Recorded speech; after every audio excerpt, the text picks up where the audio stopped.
What's going on, man? Welcome back to the basement. I'm Ron. It's Wednesday, which means we're going to go over our top 5 must buy and sell trade targets for week 10 of the fantasy football season. I'll also ask you guys, when is your trade deadline? I don't know when these videos stop being relevant or something you guys want to see. I think some trade deadlines are like week 12, some are week 13, week 14. Comment down below. Let me know when, because I do want to make sure I'm getting ahead of that, so I'm not dropping this video and it's like, hey man, we can't even make trades at this point.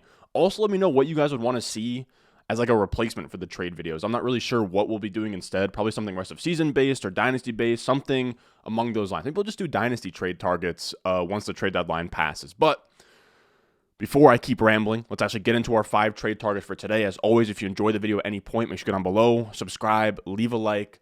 Let's go. Thirsty, thirsty, trying to choose. I know I'm pretty cool. My nitty bag.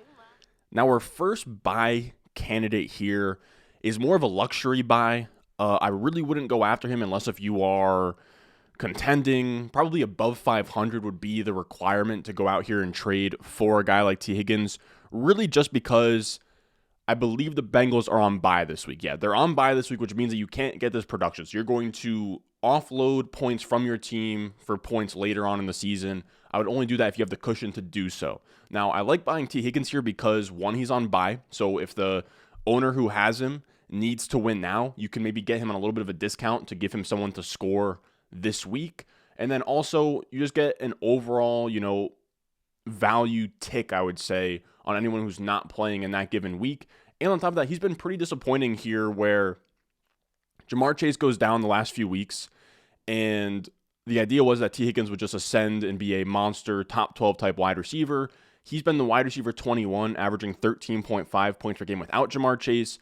It's pretty crazy. He was averaging 14.8 points per game, so that's about 1.3 more points per game with Ja'Marr Chase in the lineup from weeks 1 through 7, and that's counting that one game where he hurt his ankle and dropped a goose egg. So he's actually been much better with Chase than without him. I still think that's probably a small sample trap, but he hasn't really blown the doors off as this top 12 wide receiver that we were expecting because of the Chase injury.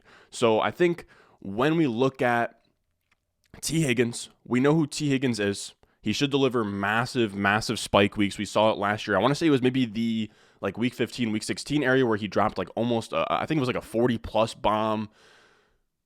He is going to be a fringe wide receiver 1, give you massive, massive spike weeks. And then he's also on the second heaviest pass over expected team from week 6 through 9. The Bengals are the only team that's even really keeping pace with the Chiefs here as a pass-heavy team. So once Chase gets back in the mix, he should still be fine. They also have an easy schedule rest of season. I've been using full-time fantasies, rest of season, strength of schedule, where they just sort of break down, the remaining games, combine them all together, who has the easiest and the hardest schedule.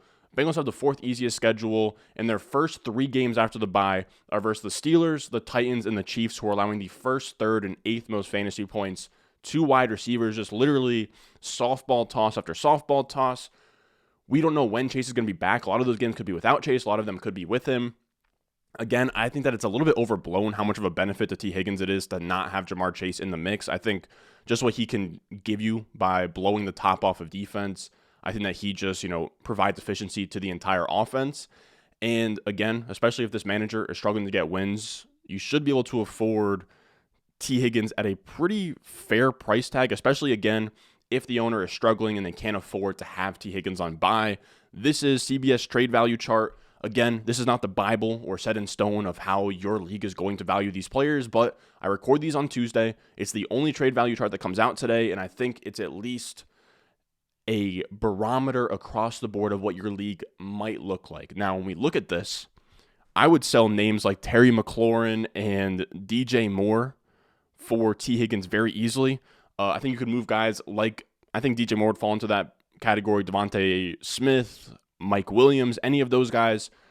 You package one of them. I think Christian Kirk too, little piece on top, right? Maybe a David Montgomery type or a Deonta Foreman type, a little 2-for-1 deal. Go grab Tee Higgins for a little bit cheaper than he should be just because of down performances and him being on bye. Nothing too flashy, but I think at this point in the season, you really can't go wrong just trying to add on wide receiver firepower. A lot of us, struggling a little bit at that spot. Had to kind of give a Vikings funeral to Rashad Bateman, just drop him straight to waivers after it was said that he's out for the season.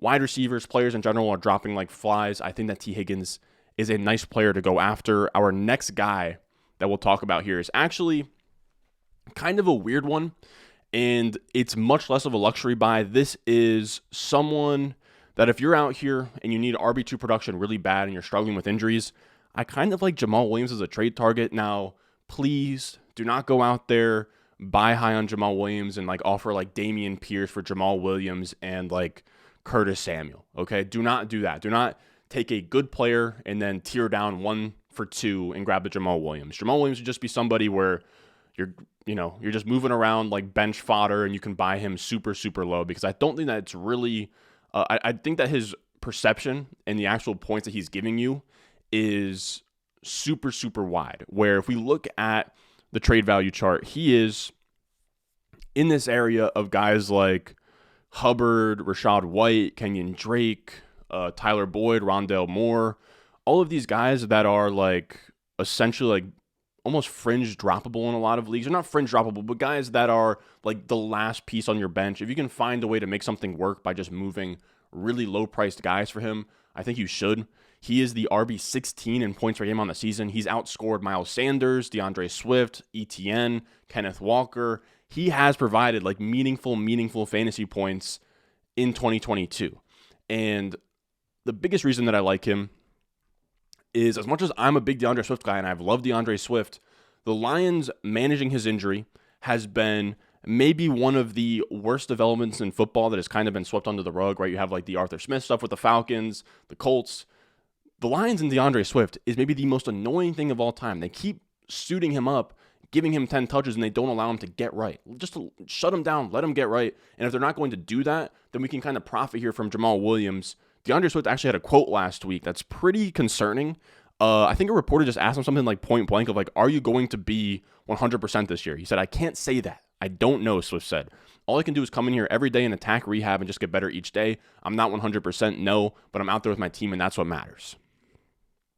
That sounds like a pretty political way of saying that I will play in a limited role, but I cannot guarantee that I will be back to being a workhorse type guy like I was in week 1, handling 15 plus touches. So there's a chance that Swift never really cracks over 10 touches in a game, which you don't need Jamaal Williams to handle 20 plus carries. You just need him to be the main back, right? Give him 15 plus touches. He'll dominate the goal line touches, and he will give you, right, high-end RB2 numbers, right around that 15, 16 point per game area, or in that area, he'd be a top 15-ish running back rest of season, or Swift comes back 100% eventually, and Jamaal Williams is still useful as a between-the-tackles grinder and goal line back. Some of his highest-scoring games this year were early on with DeAndre Swift, when Jamaal Williams scored 2 or 3 touchdowns in those games.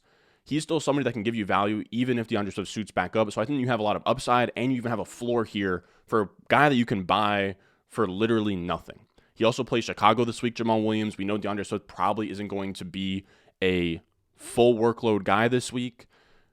The Bears are allowing the fourth most fantasy points to opposing running backs. Jamaal Williams should have a big game here. Now, our last buy candidate is a 2-for-1 special, just the Broncos wide receivers. And I like the idea of, after a bye week, buying the Broncos passing game. Sometimes quarterbacks struggle in new settings. I just have to believe that Russ didn't fall off a cliff after being an elite quarterback for the last 5, 6, 7, 8 years. He has, prior to this year, in terms of active quarterbacks, he's up there with Aaron Rodgers and Mahomes in terms of touchdown rate, in terms of lowest interception rate. He is super, super efficient in terms of what he does as a quarterback. Now, maybe he never rebounds fully to that MVP candidate, Russell Wilson, but I just have to imagine that he's better than the quarterback that is leading the 3rd worst scoring offense in the NFL. This offense is averaging 15 points per game. So I kind of like the idea of buying low here. I think that there's a lot of upside post-buy. We've seen this before, where after the buy, things start to click for, new offenses, people in new places. And Jeudy's already cheap. Nobody really loves Jeudy. And Courtland Sutton has been the wide receiver 82 in points per game over his last 3 games played. So Both wide receivers should be pretty attainable here, and they have the 6th easiest schedule for wide receivers rest of the season, with a perfect bounce-back spot versus Tennessee this week, who is allowing the 3rd most fantasy points to wide receivers. So if I could find a way to do like a 2-for-2, and, maybe you could do like a Sutton and Tee Higgins for, something on your side. Maybe you sell like a Joe Mixon. You could do like a 1-for-3, like Mixon for, Sutton, T, and somebody else.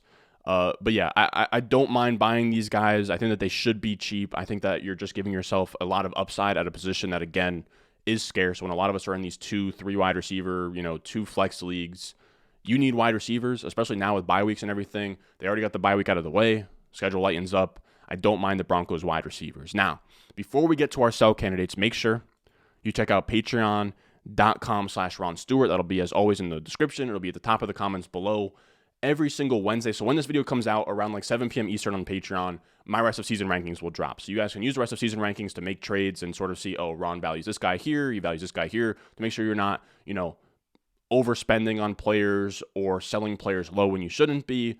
All of that's on there. You get my rest of season rankings, of course. You get my dynasty rankings. You get my weekly rankings. You get my start-sit live streams on Sunday with the patrons. All of that good stuff on patreon.com. Now, when we talk about our sells here, I don't want to insult your guys' intelligence here with Joe Mixon, right? So we'll flash him for a second, or no, we won't. We'll flash him for a second here.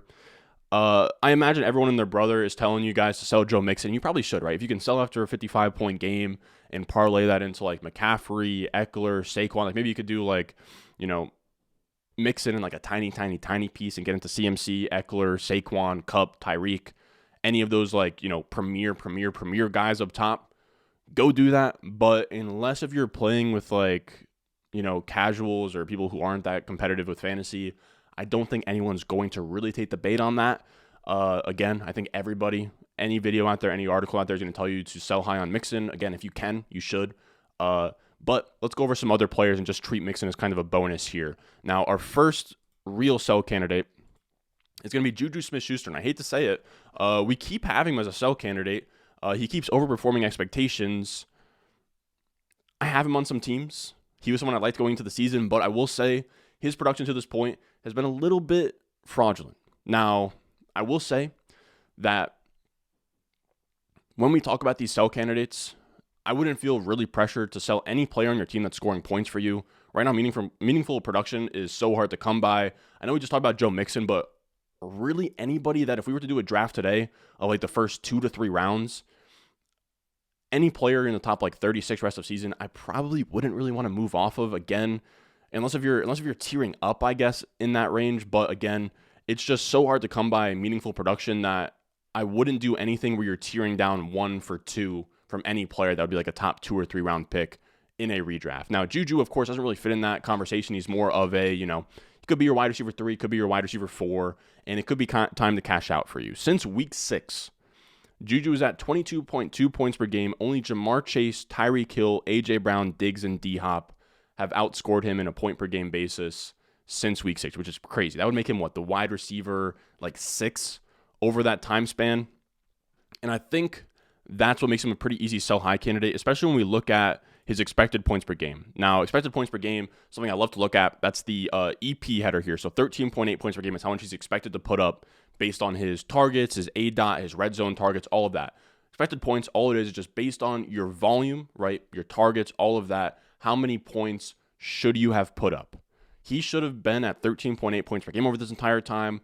As you guys know, he's been at 22.2 points per game, outshooting his expectation by 8.4 fantasy points over expected per game, which is an insane amount.